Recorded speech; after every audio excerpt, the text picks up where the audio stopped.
at the beginning of the year, but we also have to prioritize our mental health. We also have to prioritize ourselves. And I know we do that during the holidays, truly perambulate properly.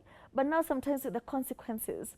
And also at the beginning of the year, we are so burdened by the expectations we have for the year, by everything you wrote down in your goals. And sometimes we are a bit interesting about the things we put down that we want to do. As in, the pressure in January is usually so huge because you don't want to be a cliche. You don't want to be that stereotypical January resolution that never gets done by the end of the year.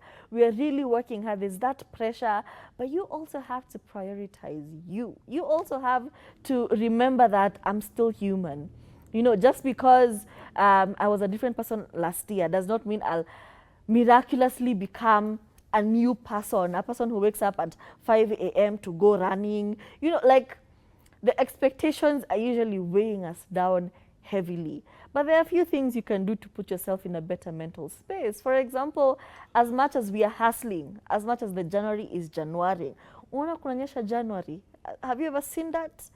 Also, prioritize yourself. Like, go for hot girl walks. That's what I call them. I saw Kathomi doing them during the holidays. And it's such a nice, as it puts you in such a good mental space. Toka kwa nyumba, just walk. If you can't do any other form of exercise or you're too busy, just set aside like an hour or 30 minutes. Go for a walk, come back, you're energized, you feel good, you take a hot shower, you sit down, and you're instantly in a better place than you were before. Yeah, but have you heard of this strange, allegedly phenomenon happening in Karura? Yes, I have. So be careful where you are walking. Yes, everyone wants to go to Karura for a walk. It's peaceful, it's nice, but be careful, make sure you're in groups and so on and so forth. Another one is just try as much as you can to find ways in which you can boost your energy and your creativity at home. For example, watu wamekuwa wakicheza mchezo ya kuchora. Okay? Just buy these adult coloring books. They're pretty cheap, honestly. Ununue crayons za Crayola. Una draw, una color. Just color in those books. Imagine, much as it feels like it's a nothing burger, it's a really great way of relieving stress. And again, we said this year we're trying not to make you do things that are super expensive. Oh, try and go to a museum. I know there's a new one popping right now. Try and do, you know, blah, blah, blah. Do things according to where you are financially. Draw, watch things on TV that are creative. Like, there's so many TED Talks that are available on YouTube. There's so many things you can watch, educational or entertainment. Just watch those. If you're planning on trying to stock up on your, you know, financial literacy. Yes, financial literacy, there's enough content online. So try and find ways to engage yourself that are stress relieving, but not necessarily pressure. When you start saying, I want to walk for 70,000 kilometers a day, that's a lot of pressure. However, if you decide, you can do those Zumba dances, you know, in the house, especially now that it's raining. Dance. When they go, well, working. Hey, kwanza watu TikTok these days are doing some serious dancing. Go and become a dancer. If you are terrible, you will learn over time to find ways of improving yourself. But there's so many little creative ways you can do it. Just do it in your own stride. And also, put down your screens. The problem is the screen. You know how you're feeling like you have mental fog, you can't concentrate on anything? Put down your phone. Put down your TikTok for a minute. Like, just disconnect for a while. Go and touch grass. And we say it and it sounds like, you know, I'm just being an old person. Even like over the weekend, my son was telling me, oh, I have a headache. And I was like, niyo TV unashinda ukiangalia. And it was true. I told him, go and ride your bicycle. And he was okay. So yes, I have become an old person officially. But sometimes when you're just on your screen all the time, your specs, you don't have like blue screen specs to protect you, you're always on your phone. Sometimes you become a little bit dumb, like just a little bit. Like, you even have to go to calculator to do 1 + 1. I'm talking to you because I know you understand. Like, simple math becomes a thing. 4 × 8 hujui, hata hujui ni nini, you have to go to your calculator to look. So like try different things. Put down your screen, work on some puzzles, like connect with paper, go touch grass, do something, read a book, not an e-book, an actual book that's written with on paper, on parchment if you have.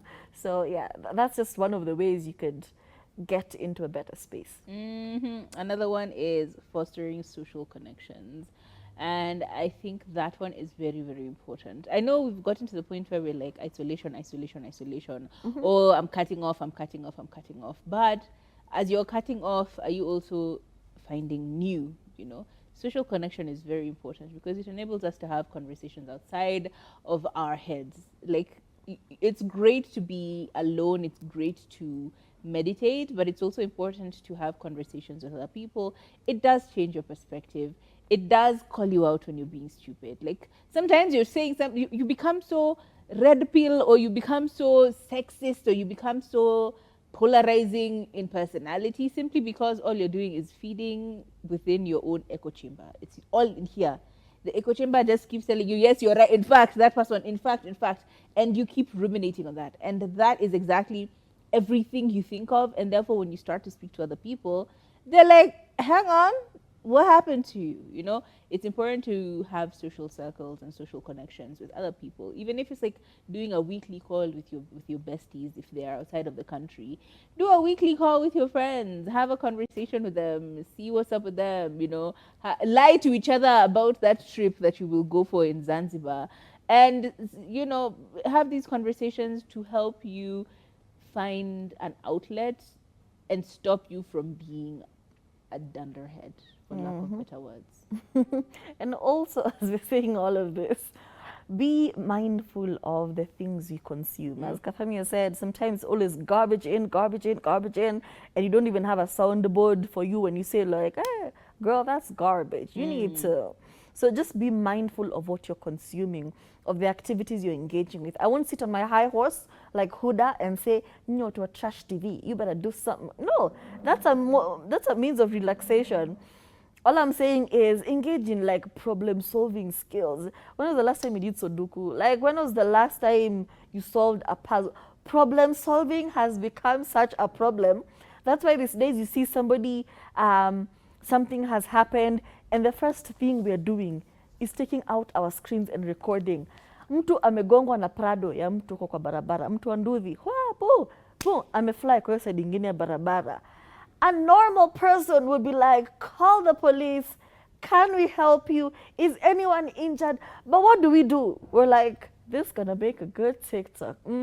They love to see this. Kwanza hiyo ni gari ya nani? No passenger ni nani? Guys, y'all need to, like, I feel like we should be doing crash courses to go to like China just to see how mindful in Asia, and except India, in like Asian culture, just the culture of how I am to my brother and how I'm my sister's keeper, how I relate to everyone around me. Like, cause I feel like we're so disconnected from something. Anyway, be mindful. I'm gonna go home. My name is Tury. See you tomorrow. My name is Kathomi. Bye.